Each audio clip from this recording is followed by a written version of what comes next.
Angela. I'm Andrea. I'm Gabby. We're the public health team.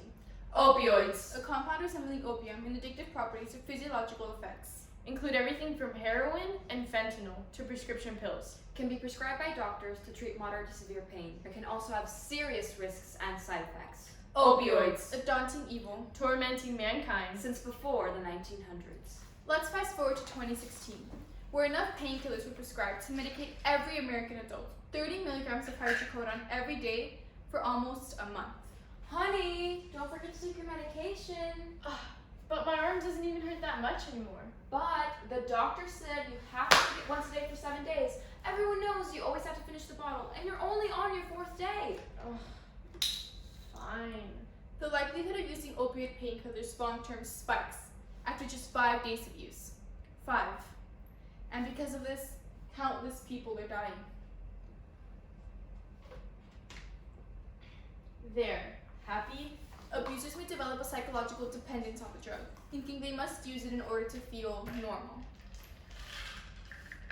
Mom, it's been 2 weeks, and I already finished my second round of medication, but my arm is still throbbing. Can you please ask Dr. Garcia if he can prescribe more? No, honey. Yes, let me go call him. There's no specific amount of time attached to how quickly a person becomes addicted to oxycodone.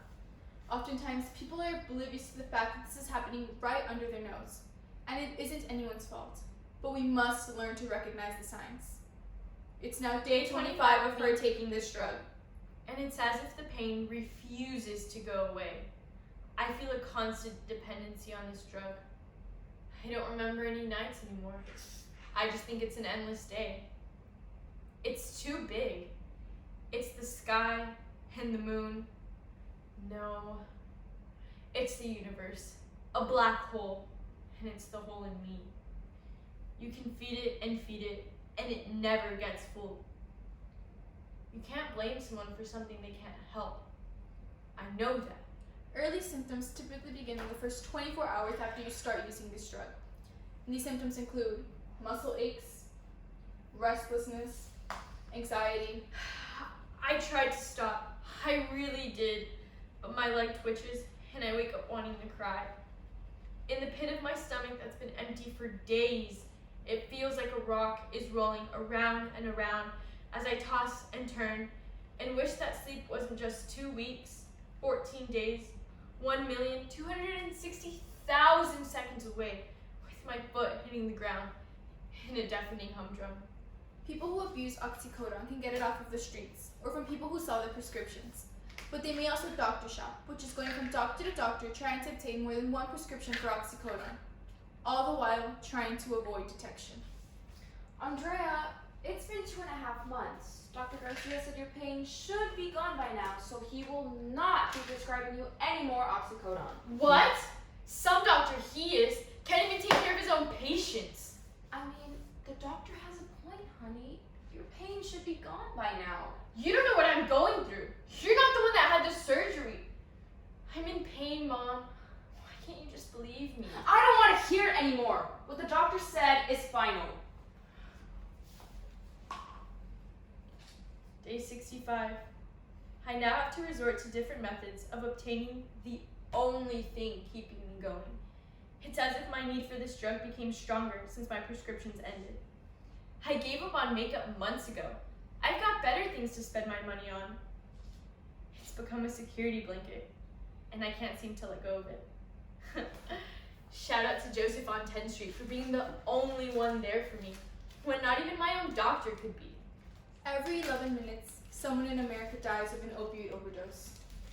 Oftentimes, addicts don't realize the gravity of the situation till it's too late. Day 123.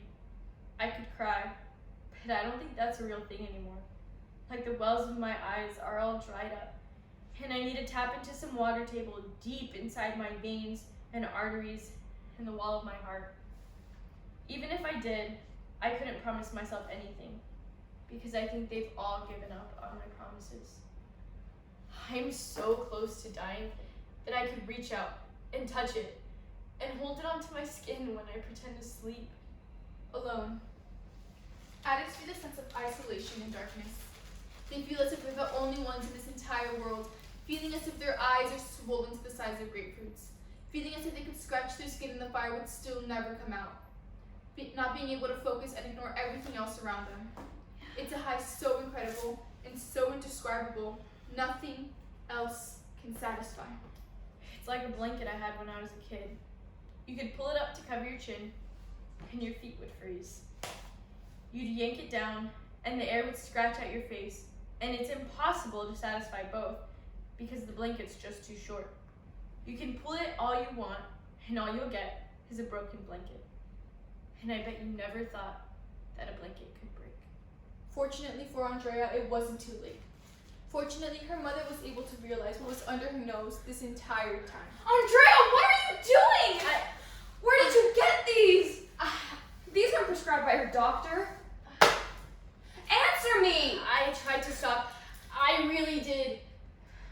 But I couldn't. What do you mean you couldn't? I'm so sorry, Mom. 7 days turned into months of a high she couldn't resist. I'm sorry I let this happen to you. I should have known. It's not your fault, Mom. No, it is! I should have seen the signs. I knew the drug was addictive. Why didn't I think it would affect you? I'm so sorry. I did this. None of us would have ever thought that this could happen to me. But it did. And I think I need some help. Yes, we need to put a stop to this. You know, I was actually reading on Facebook the other day that there are several ways we can decrease the risk for abuse and misuse in our homes. We could watch some videos, purchase some books online, listen to some testimonials, or maybe even share your own story with the community in order to increase awareness. But don't worry, honey. You do know you're not the only one going through this. It is a public health issue. It's an epidemic. It's 2020. It's the year to start seeing clearly. It's time to stop opioids before they stop us. All of us. By introducing safe practices, we can reduce the risk for abuse and misuse associated with opioids, and these practices include physician, patient, and parent education, The development of prescription monitoring programs, The use of physician-patient contracts. and referrals to pain and addiction specialists in order to increase awareness. There's a solution to everything, except death. So the next time you feel like there's no other option, Wake up. see clear. Know the signs. Thank you.